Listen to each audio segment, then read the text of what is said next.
Hello friends, welcome back to my channel. आज मैं बात करने जा रही हूँ फुल मून के बारे में, जो कि मंथ में एक बार आता है और एक बार आता है न्यू मून। जो पूर्णिमा होती है उसको हम फुल मून कहते हैं और जो अमावस्या होती है उसको हम न्यू मून एनर्जीज कहते हैं।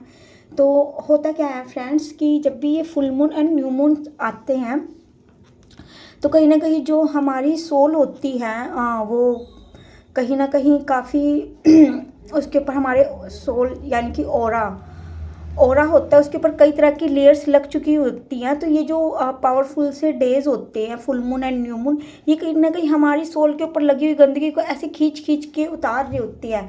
अब ये उतरती किस वे में है, आप लगा के चलिए कि जैसे मान लीजिए कि न्यू मून फुल मून आया तो फुल मून पे कई तरह के जो है बवाल होने स्टार्ट हो जाते हैं। कई बार सामने वाला जो आके कुछ ऐसा बात बोल जाता है कि आप एकदम ही एंगर में आ जाते हैं, भड़क जाते हैं और कहीं ना कहीं जो गुस्सा आपके अंदर दबा हुआ होता है वो निकलता है। तो आप इसको ऐसे भी समझ सकते हैं कि लाइक आपने कोई चीज़ अपने अंदर दबा दबा दबा दबा के रखी हुई है, जिसकी वजह से कहीं ना कहीं आपको पेन वगैरह भी हो रहा हो, वो एकदम ही ब्लास्ट होती है। कब? फुल मून पे और न्यू मून पे, ज़्यादातर फुल मून पे यानी कि पूर्णिमा पे। और पूर्णिमा पे ही ज़्यादातर बंदे जो हैं सुसाइड के बारे में सोचते हैं। ज़्यादातर ब्रेकअप पूर्णिमा पे होती है। पैचअप भी हो जाते हैं, जिनका इनर वर्क अच्छे से हो जाता है वो कहीं ना कहीं अपने लवर को वापस भी पा लेते हैं और रियूनियन हो जाते हैं पूर्णिमा पे। तो ये सारा का सारा खेल जो है ये divine masculine and feminine energies का है, जो कि हमारी बॉडी में ही होती हैं।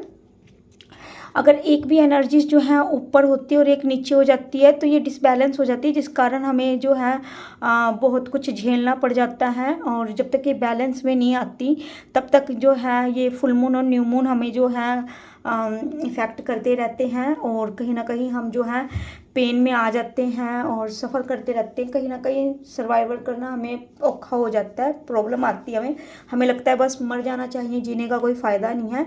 मैंने भी इस तरह की एनर्जीज़ को फेस किया। जब मेरे को सांस लेने में भी तकलीफ़ आती थी तो मैं पूर्णिमा की रात को बैठ के खुले आसमान के नीचे अपना आसन बिछाती थी और चांद को देखती रहती थी और उनको कहती थी मेरी प्रॉब्लम सॉल्व करो। ओके। और अगर आप चाहें तो ऐसे भी कर सकते हैं, या आप कोशिश करें कि पूर्णिमा की रात छत के ऊपर अपना एक आसन बिछाइए और खुली आसमान के नीचे जो है ब्लेसिंग्स लीजिए चंद्रमा की।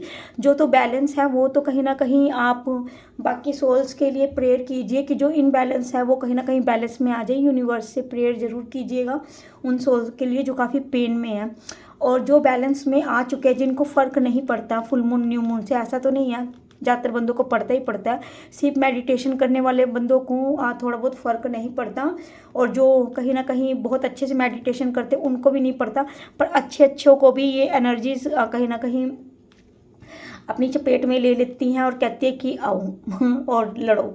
तो लड़ाई झगड़े पे आपने ध्यान नहीं देना किसी से भी। अगर कोई सामने से लड़ने के लिए आए तो ये ना सोचिए कि उसका ईगो है, घमंड है, एटीट्यूड है, जो वो मेरे से इस तरह बात कर रहा है, अकड़ू है। नो, ये कई बार जो होती है ना एनर्जीज भी काम करती हैं, ऊर्जाएं, जो कि इंसान के अंदर दबी हुई कुछ पेन होती हैं जो कि उनको रिलीज़ करना होता है। अब आप देखोगे लड़ाई झगड़े के बाद एकदम ही इंसान जो है रो पड़ता है अकेले में जाके। हाँ, फुल मून पे ध्यान दीजिएगा। आप जो भी वीडियो देख रहे हैं, रोना भी बहुत आता है।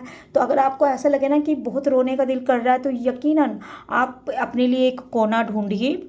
रोना कोई बुरी बात नहीं है और बिना किसी को दिखाए रोइए, क्योंकि रोने से मन हल्का होता है और उसके बाद जो है कुछ अलग ही लेवल की एनर्जीज हमारे शरीर के अंदर जो है रिलीज होती हैं, जिसे हम कहते हैं शुद्धिकरण। रोने को मैं बोलती हूँ शुद्धिकरण। एक बार रो लेते हैं तुम्हारा शुद्धिकरण प्रोसीजर जो है स्टार्ट हो जाता है। फिर कहीं ना कहीं हम लेयर्स की चपेट में आ जाते हैं। तो रोना भी कोई वो बात नहीं है। हाँ, मैंने फुल मून पे कई तरह के और भी मतलब कि मेडिटेशन के साथ भी और भी बहुत कुछ करती थी। जैसे कि कोई चीज़ जो मुझे बहुत पेन देती थी, मैं एक पेपर लेती थी, सिंगल पेपर होता था, उस पर कोई लाइन वगैरह नहीं होती थी। चाहे तो आप लाइन वाला भी ले सकते हैं, कोई प्रॉब्लम नहीं।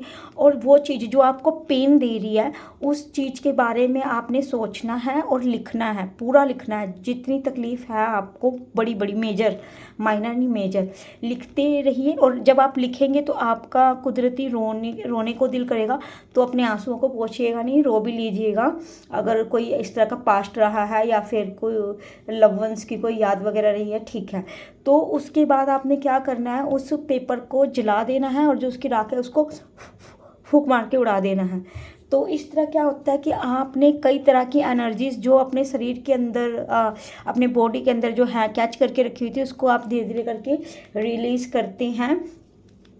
तो छोटी सी वीडियो है, कभी मैं इसको अलग से एक लॉन्ग वीडियो बना के आपको समझाने की कोशिश करूँगी, क्योंकि हम इग्नोर कर देते हैं फुल मून न्यू मून को। और जबकि आसपास आप देख लीजिएगा, ये शरद पूर्णिमा आ रही है, आप खुद देखिएगा कि पूर्णिमा और मस्या के आसपास इतने लड़ाई झगड़े क्यों होते इतने ब्रेकअप।